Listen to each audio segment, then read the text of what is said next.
é o Papo Íntimo. Eu sou a Alice Bastos, enfermeira obstetra, essa é a Lívia Laudares, pesquisadora e ativista na área da mulher. E hoje nós vamos falar sobre mitos e verdades da educação sexual. Isso aí. A gente tem alguns mitos que permeiam a sociedade que acabam atrasando esse processo de educação sexual. Então, a gente vai passar por alguns deles para poder dar uma explicação. O que a gente pode citar aí, primeiramente, é sobre o aumento da promiscuidade. A ideia de que, quando eu falo sobre educação sexual, eu encorajo o jovem a se relacionar sexualmente.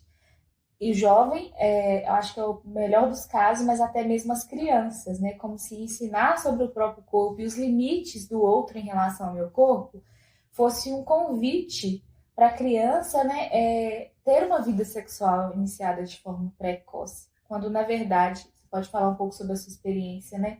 Dentro da maternidade aqui de Pedro Leopoldo, mas também em outros lugares. Isso não muda o fato de que crianças engravidam, geralmente fruto de abusos, e que essa educação sexual é o que vai ensinar para essa criança onde ela pode ser tocada, em qual situação ela pode ser tocada, o que é um toque adequado de um familiar, de um amigo, de uma pessoa da religião, de uma pessoa do ciclo de amizades dos pais, ou um avô. A gente sabe que mais de 70% dos casos têm relação com pessoas conhecidas, né? Quando a gente fala de abuso de incapaz. Então, eu acho que esse é um grande mito, né? De que a criança vai se tornar promíscua. Na verdade, o comportamento inadequado, ele vem muito do adulto, né? Sim. A criança, às vezes, não sabe nem o que é sexo e está sendo exposta a uma situação de abuso. Ensinar para a criança na educação sexual, a gente não ensina só o que é sexo, onde pode ou não ser tocado. A gente ensina também sobre os sentimentos, o que ela pode sentir ou não, quando é o desconforto, o que ela pode fazer ou não, ou até mesmo a higiene.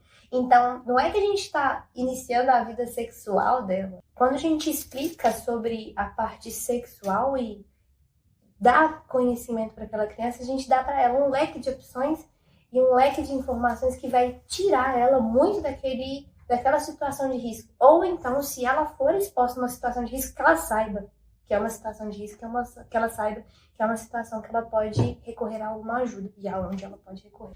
Ah, mas iniciou a educação sexual muito cedo na escolinha. É claro que toda educação ela vai permear, ela vai ser pensada para a idade. Eu não vou ensinar sobre sexo para uma criança na educação infantil. Eu vou ensinar sobre sentimentos. Eu vou ensinar o que é amizade. O que é ser casado, por exemplo. Por que o meu amor é diferente com o coleguinha, o meu amor com a minha mãe é diferente. Sobre relações saudáveis, né? Isso. É ensinar sobre a saúde das relações. Isso não significa relações sexuais, mas relações de afeto que a gente tem com a família, que a gente tem com os amigos. E aí a gente entra no próximo tópico, né? Que é sobre família. Uhum. Que é contra os valores familiares, né? Na verdade, primeiro que isso é muito subjetivo. Os valores que eu fui criada é muito diferente dos valores que você foi criada. Mas, na verdade, se a gente for pegar essa família padrão que as pessoas dizem aí que existe, né? Que eu nunca vi. Essa família boa e padrão que não acontece nada, que todo mundo é muito bom e que os valores são esses, que são os valores muito conservadores. A gente está falando de uma coisa que vai muito de encontro à educação sexual, porque a educação sexual vai ensinar sobre respeito, vai ensinar sobre responsabilidade com o meu corpo, com a minha vida, com o meu futuro, vai ensinar sobre autocuidado, e isso deveria ser valor de uma família. Toda família deveria ensinar respeito, responsabilidade e autocuidado. Então, não esbarra necessariamente nos valores. Na verdade, eu vejo muito que esse discurso vem de um lugar de pessoas que querem encobrir os abusos. Famílias em que abusos acontecem e os adultos não querem falar sobre, porque isso vai expor esse abuso. É uma questão de controle também. Eu vou informar de maneira errada ou falar uma coisa errada, porque assim eu tenho o poder do conhecimento e a pessoa está sempre vinculada a mim. Eu acho que quando a gente pega essa parte de qual que é a cultura da família, os valores da família, eu acho que o maior valor que a gente tem que ter, por exemplo, de uma relação entre pais e filhos é a proteção. E ela não ocorre porque a gente não protege a criança, informando a criança o que ela deveria se afastar ou o que ela está passando. Sim. Muitas meninas chegam para mim hoje, por exemplo, onde eu trabalho, e elas não sabem o que é menstruação e acontecem várias coisas. Na menstruação você não pode ir tal lugar, você não pode fazer tal coisa. Às vezes a família tendo um controle sobre aquela criança que não entendeu e é uma coisa que não condiz com a saúde dela. E eu acho muito... bem... Sim. Outro mito, só importa para adolescentes, né? Na verdade, quanto antes é começado a falar sobre isso, mais natural vai ser quando os assuntos mais complexos chegarem para a mesa. Porque imagina, você tem uma criança que ela não sabe o que é o órgão dela genital, como que ela faz uma higiene correta. É uma criança que ela não sabe quem pode encostar nela, quem não pode, o que é um namoro, não sabe se criança namora ou não namora, que é uma questão que está dentro da educação sexual, que é o entendimento de que crianças não têm relacionamentos amorosos. Então ela não sabe nada disso, aí ela chega na adolescência e aí ela naturaliza algumas coisas que não são naturais, né? Uhum. Muitos casos, por exemplo, as pessoas, por exemplo, a diferença de idade. A educação sexual também passa por isso. Que se a pessoa tem o dobro, o triplo da minha idade, quando eu sou um adolescente, isso é um problema. E a educação sexual também vai passar por isso.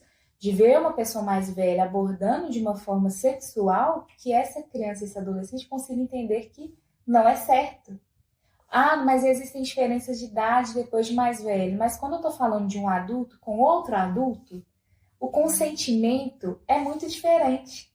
Imagina você crescer, ser uma jovem mulher que já está ali mais vulnerável, né? Uhum. E aí você cresce com um namoro com um homem muito mais velho. Esse homem ele vai ditar muito do que você acredita. Esse homem ele vai ditar muito das suas práticas, do que você faz ou deixa de fazer, porque é ele que vai conduzir a relação. Então, quando a gente é mais jovem, até com quem a gente se relaciona. É muito mais saudável que um jovem se relacione com outro jovem. Até mesmo por uma questão de pareamento psíquico, né? Você ter suas dúvidas, você não ser julgado porque sua dúvida às vezes ela é menor, ou ser subjugado porque você não sabe tanto, pode deixar que eu sei.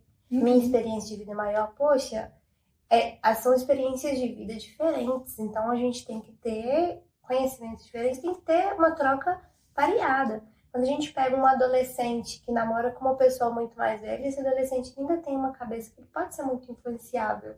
Uhum. E pode até acontecer coisas ali que pode ser velado um abuso, por isso que ele não tem consciência pela inocência da idade. Uhum. E aí a gente faz como se essa criança não tem educação, não é conhecida. Sim. Outro mito é que a educação sexual vai falar só de métodos anticoncepcionais, né? Na verdade, eu acredito que o poder da educação sexual está muito mais relacionado ao entendimento de quem eu sou em uma relação. Quem eu sou na relação com o meu pai, quem eu sou na relação com a minha mãe, quem eu sou na relação, até mesmo numa troca de fralda, né? A gente fala muito da educação para o corpo, de falar com o bebê enquanto você troca uma fralda. Eu estou fazendo aqui, estou trocando a sua fraldinha. Agora eu vou fazer tal coisa, eu vou te limpar de tal forma, para que o bebê entenda o que vai ser feito, porque bebês entendem coisas. E que ele não naturalize que uma pessoa toque no corpo dele sem um consentimento, sem avisar para ele o que está acontecendo. Então, vai muito mais sobre aprender os limites, né, em relação ao outro, e as questões do próprio corpo, né, como lidar com o próprio corpo, e do que falar sobre sexo, sobre métodos contraceptivos. Isso é uma parte muito importante, mas é só uma pequena parte dessa educação sexual. Sim, e essa parte ela é mais para vida adolescente, para adulto, para uma fase onde a educação sexual, onde já tem o sexo envolvido. A educação sexual ela não é, como a gente falou antes, não é sexo, é conhecimento. Quando a gente informa para as pessoas o que são órgãos genitais, como são usados ou como a gente higieniza, não quer dizer que a gente está querendo expor a criança. A gente quer informar a criança. A partir do momento que você consegue higienizar a criança de uma forma respeitosa, até ela mesma, ela vai fazer de uma forma respeitosa com ela mesma. Ela vai ter do seu corpo seu tempo. Ela não vai deixar ninguém encostar de maneira errada. Ou se encostar, vai falar. Pois é, a gente entra nas nossas verdades ali, que a gente vai promover segurança e saúde, né? A gente vai fazer com que essa criança tenha uma cultura de respeito, de estar segura e de promover segurança quando virar adulto. Porque uma criança que ela é respeitada na infância, muito dificilmente ela vai desrespeitar o corpo de alguém quando adulta. Porque isso não é uma prática que para ela é natural, né? E ela dificilmente vai aceitar desrespeito.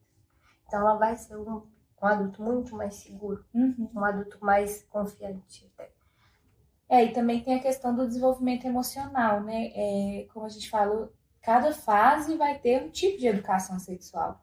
Então, quando você vai respeitando essa fase, fazendo com que esse processo evolua ao longo dos anos, você também vai desenvolvendo emocionalmente aquela criança para lidar com as relações, para lidar com o consentimento, com o que o outro pode fazer comigo e não pode. Então, isso também tem a ver com essa caminhada, né, que essa criança, esse jovem vai ter ao longo dos anos até se tornar um adulto. E a gente vai conseguir fazer a criança basear as suas decisões nas suas vontades e conhecimentos, e não nos dos outros. Porque a gente deixa ela realmente informada sobre tudo.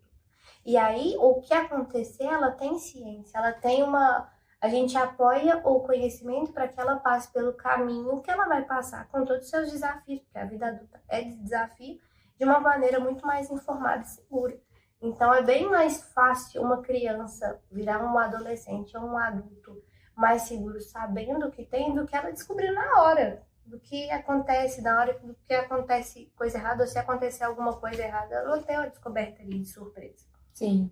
E também pensar que a gente tem muita gente refletindo sobre esse assunto, né? Porque acho que às vezes as pessoas têm uma ideia de uma educação sexual que é uma pessoa aleatória que vai chegar na sala do seu filho e vai começar a falar sobre sexo, e ele tem 4 anos, e ele vai ficar perdido ali, e não é isso.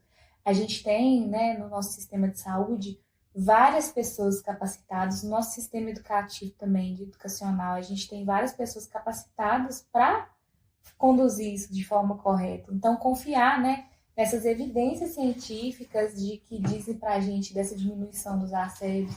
Eu acho que a educação sexual é uma ferramenta para os pais que desejam proteger suas crianças. Sim. Porque as crianças e jovens estão expostos a práticas aí, de pessoas que estão muito alinhadas aí com pedofilia, com várias situações muito complexas assim, para segurança das crianças. Então, eu acho que os pais que zelam pelas crianças, eles ensinam elas a reagir diante de uma violência para que isso não se torne um trauma, ou isso se alongue, ou que essa criança tenha contato potencial com o abusador, que ela saiba identificar, né, quem são essas pessoas, porque a inocência é muito grande, a gente não tem essas ferramentas quando a gente é criança. E tem que parar de ser tabu conversar com o filho sobre.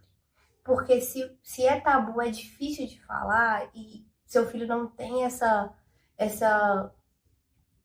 caminho aberto para falar com os pais sobre, provavelmente ele vai passar por uma situação de perigo, uma situação, né, de algum abuso, e ele não vai ter nem a abertura para falar com os pais. Esse é o Papo Íntimo, eu falei com a Lívia hoje. Segue a gente no Papo Íntimo PL, deixe seus comentários, faça suas perguntas, a gente vai estar disponível e até logo. Até mais.